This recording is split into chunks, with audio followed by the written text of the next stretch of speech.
Okay, guys, so I'm not going to be on here for very long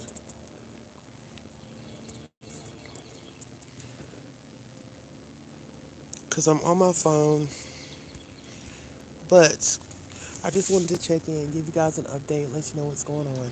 So we did get moved. Unfortunately, in the process of move, the charger for my laptop is somewhere lost in one of these unopened boxes that we haven't gotten to yet. So I can't get online and share screens and share information and stuff. So we'll get to that as soon as I can find my laptop charger. That is the main reason I haven't been on, and I pushed everything back a week because I figured, it'll pop up within that time frame, but it hasn't. Anyway, I'm enjoying being in a new place, lots of space, um, lots of options for like when my little G babies are making noise. Got a little screened in porch. I can come out here and do my lives, or go out in the garage, hang out in the backyard. Houses are always better than apartments, definitely. I miss hanging out with you guys. Um, Not sure what's going on with my screen here because I don't really use this. I've only used this feature like once.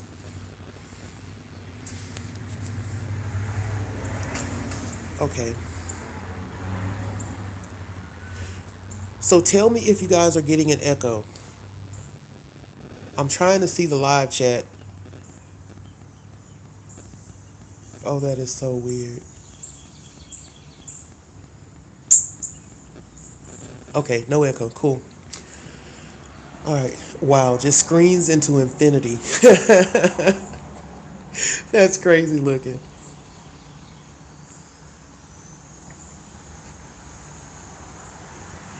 All right, so the second reason I haven't been going live is health issues.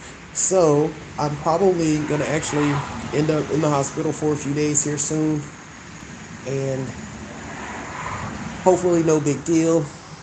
But that's the second reason. Those are two reasons that you have not been seeing me online so much. I have been kind of following cases. I just haven't been able to really be in the chat and all that good stuff like that. I'm feeling a little better, so I'm peeping my head out a little more. I did watch part of the Jose thing. God, I really wanted to talk about that. I couldn't watch the whole thing though. I started listening to him, and the more I listened, bills just started going off. Hey, Sherry. But bills just started going off. Are you kidding me?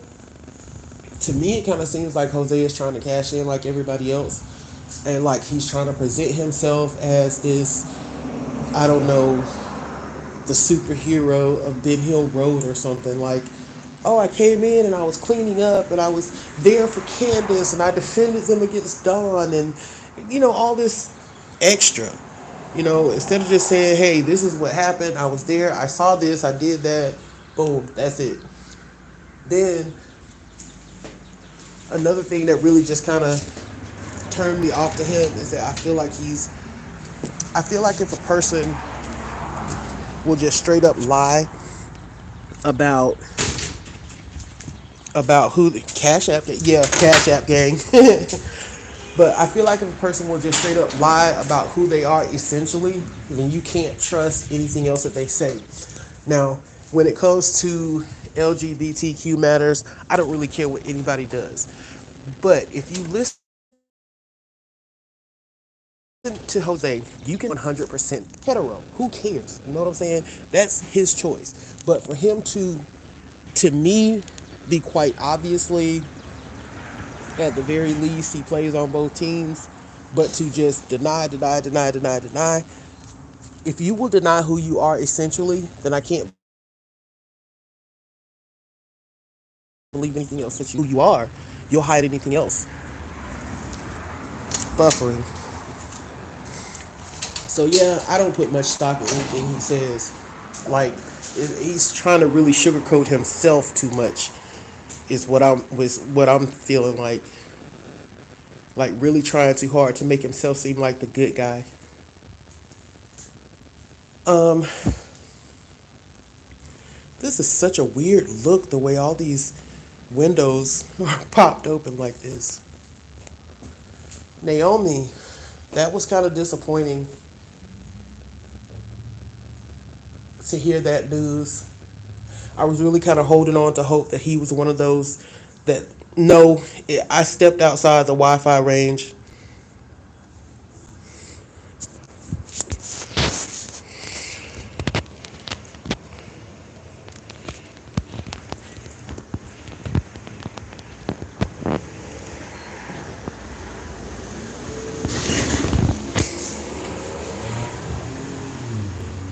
Yeah, but I was really hoping that that guy. Oh wow, I got a crown. Why? I was really hoping that that guy, Troy Driver, was going to end up being one of those weirdos who like kidnaps somebody, keeps them for a few weeks or whatever. And so, with him being caught so quickly, I was hoping that we would see an end result where Naomi was found alive, maybe locked in a basement, chained up or something, but alive. Um, it was really disappointing to hear how she was found. I'm really thinking that he put a lot of planning into that. Like Sleuth was saying, either he had a shovel with him or he had pre-dug that grave.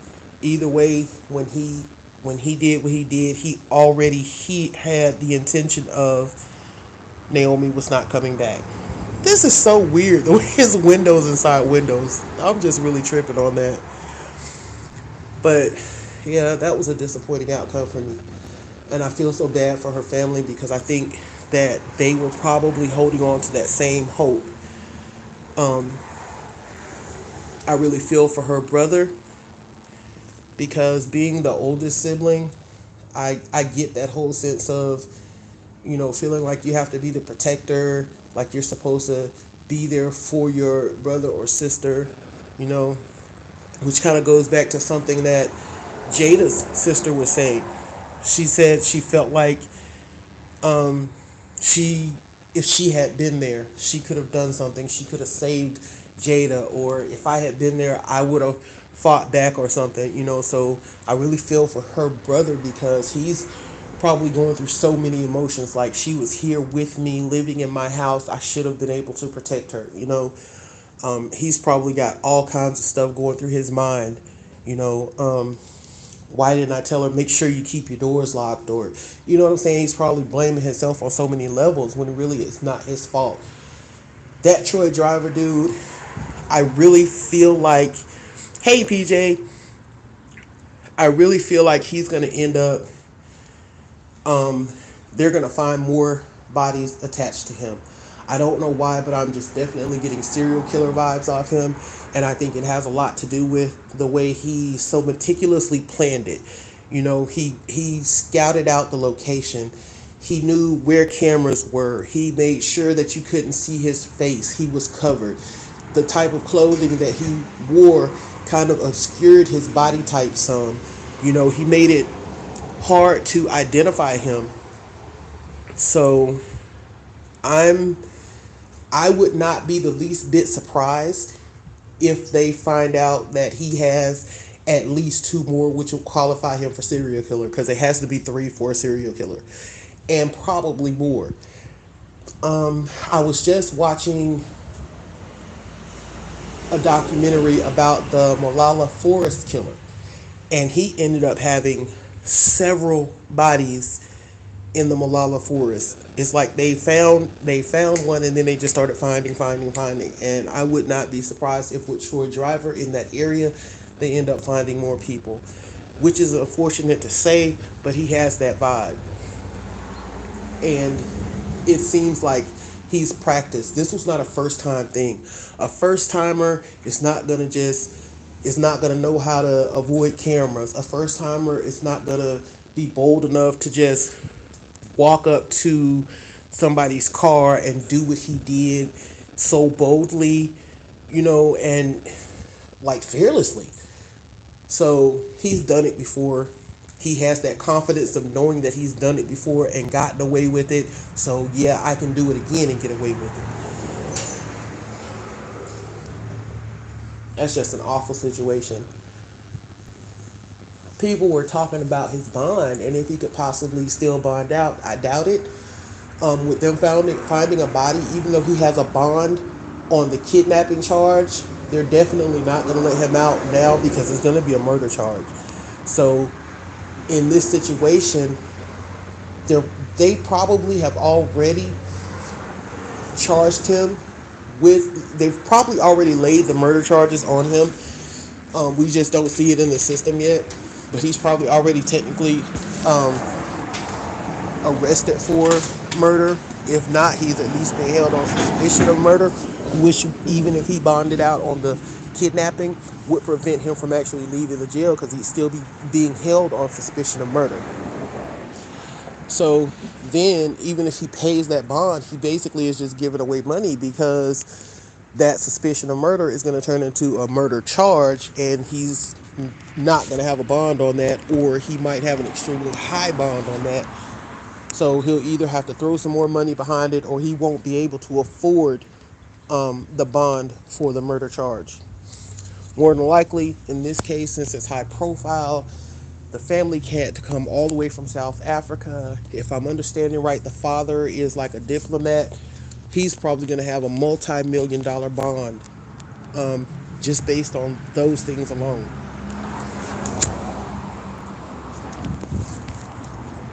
So I don't see Troy Driver getting out of jail anytime soon. Um, oh, gotta remember to hold his phone sideways. Uh, Sandwich, hi. So nice to see people joining my chat. I could go for a sandwich now. I think when I get off here, I might make a turkey sandwich.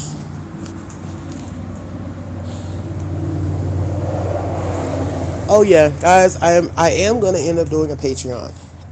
I've talked to Sleuth and I've ran it by Frank. And here's the thing: I really need some better equipment to support this channel. I want to be on here more. I want to present good content. I want to, be able to just jump on and cover things as they happen. Unfortunately, with the equipment that I have right now, that is not. It's just not possible. Um, but I don't want to make money off YouTube. We tell horrible stories on here. You know what I'm saying? We talk about kids being molested, beaten, abused in awful ways. We tell stories like um, Naomi Naomi's story where she was 18 just starting out life and it's just suddenly snatched away from her. I would not feel comfortable with being one of those creators who's constantly getting like super chats and cash apps and stuff, basically getting paid for telling these horrible stories. Um, I'm not saying that it's inappropriate because for some people this is how they make their living. For the people who take the time to really do all this research and present all these good facts and really get in there, and they spend a lot of time on this, like Sleuth Mom. She is raising a house full of kids, but she still takes the time to advocate for these victims. If she makes money off this, fine. Mel, I fully support his channel. He takes his time, he does it in a professional way, he presents the facts. If he makes money off it, fine. Me personally, I just don't feel like I should do that. So what I'm going to do is I'm going to start a Patreon. I'll be telling my own personal story because I think that my story can help people. I've had a lot of good times in my life, but I've also dealt with a lot of hard times. Um, I am a survivor of child sexual assault, adult sexual assault, domestic violence. Um, I've had just incidents in my younger years, hanging out, partying, clubbing, where I've been looking down the barrel of a gun. But then again, I've also had some really great times. I've met some famous people. I've, been some places, had a lot of fun. So I just think that in my story, I can both support this channel and grow this channel, and also help people just by sharing what I've been through, what I've overcome, helping people to just find their own strength by looking at my survival. So that will be coming soon. Of course, I got to find the cord for my computer first. Um, I'll say in the next few weeks. We are definitely going to get back on Jada's story when I get back up and running. Jada's story is really, really close to my heart, and I don't want her to be forgotten. I really, in my heart, feel like Jada is still out there. Even if she is not still out there, I feel like it's a situation where she was out there long enough that if law enforcement has simply invested the time in trying to find her, she could have been found alive and brought home. Um, Frank, you're super famous. Everybody in the chats love you.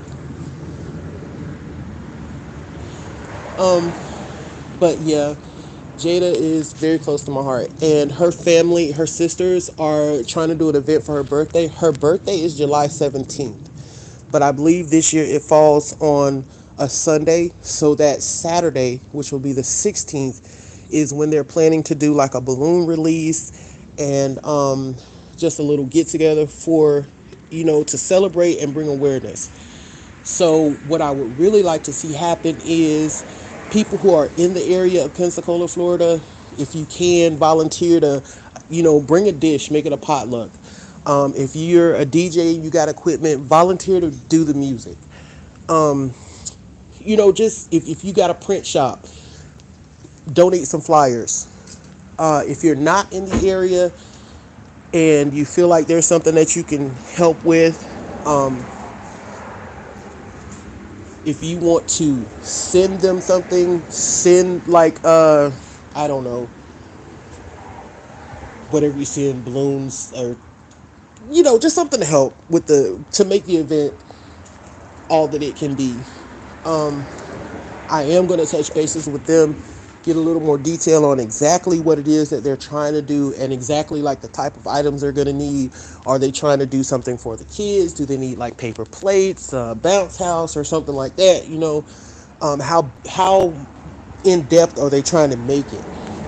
Um, so look out for that, for information on that, so that we can see how we can possibly help.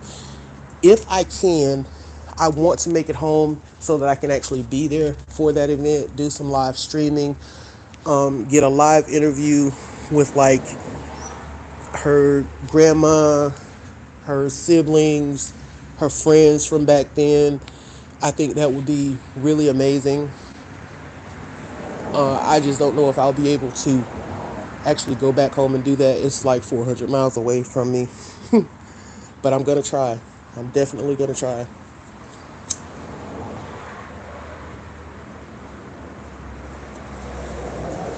So Jada is not forgotten. I have not really been pushing the GoFundMe. However, the GoFundMe is out there. The GoFundMe is under the control of Jada's grandmother, Miss Frances Mosley, and that money will be accounted for. Anything that's donated to that, she set a reasonable goal of $5,000.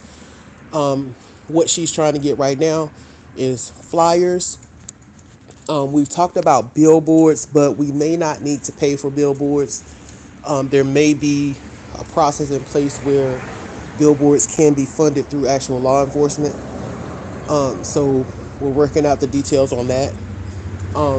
But flyers, t-shirts, just things to help bring awareness. Um,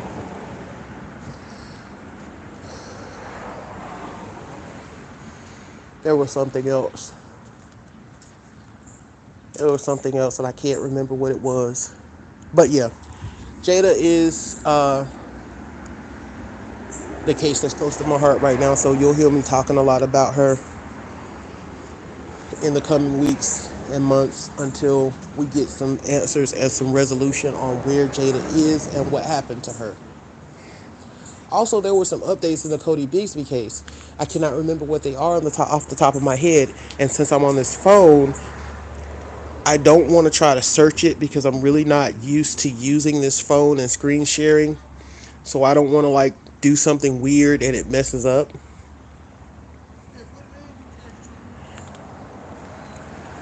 But we will get to Cody Bigsby.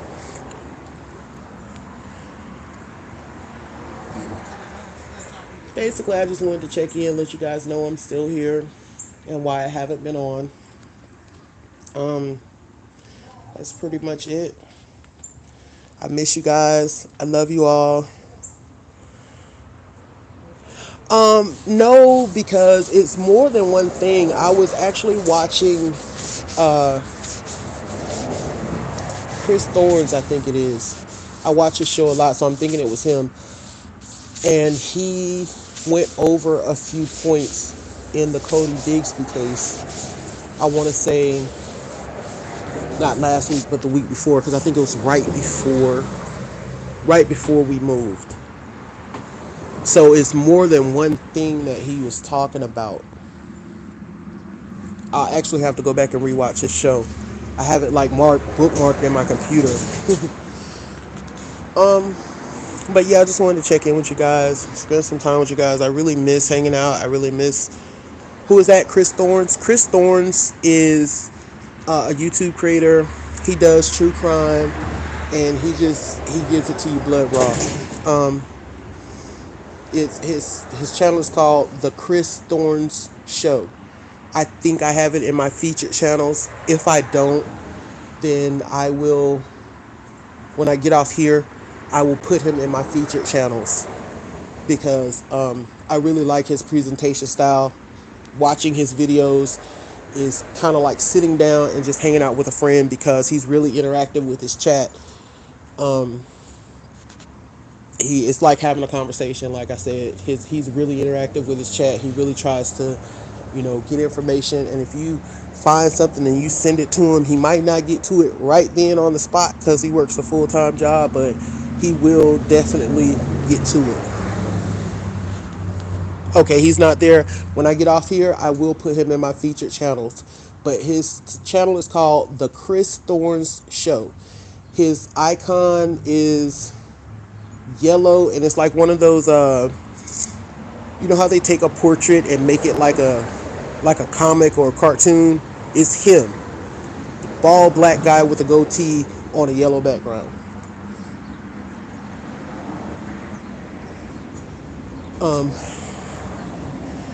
Anyway, I'm going to get off here, and I will be looking for that computer charger so that I can actually sit down and we can do some stuff and look into some stuff. Yeah, he does. He has a 2.0. I don't think he really uses the 2.0 as much as he uses just like his main channel. And he does have a Facebook page that he posts a lot on. I found him on Instagram too, but I usually just watch him on YouTube. I think he's on Twitter as well.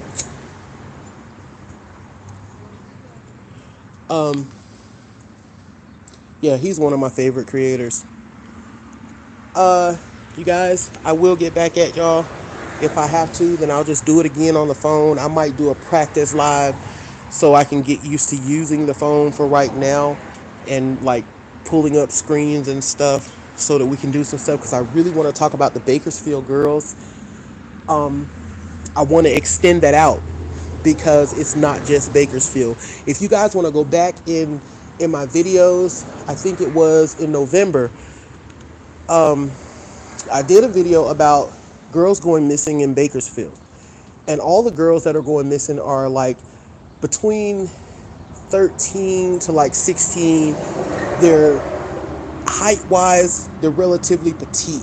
4'9", 5'2", 5'4". Body size, most of them are relatively petite, 90 pounds, 110. And of course, there's a few in there that are like 5'8", a few in there that are like 170 pounds, but for the most part, most of these girls are very petite, and it's a mix of ethnicities: white, black, Asian, Latina, and they're all first time missing. Oh, the weird thing is on all of them, it says first time missing, and I mapped it out. They're all within a relatively small area.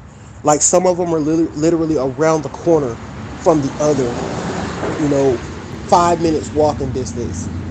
Um, I think the furthest two apart when we mapped it out was either 20 minutes or 20 miles as the crow flies.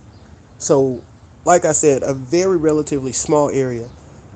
And you just don't even hear anything else about them. Like I googled some of them, and they're not found. They never turn up as found. I think one of the girls was found. They never turn up as found. You never hear anything else about them. So I really want to go back over that, see if any of those girls have been found, see how many more have gone missing, and then I also was hearing a little birdie put it in my ear about another area that seems to be a hot spot for girls that kind of match that description that are just going missing, first time missing. They're not bad kids, not runaways, not known to like just be rebellious, all of a sudden just popping up missing.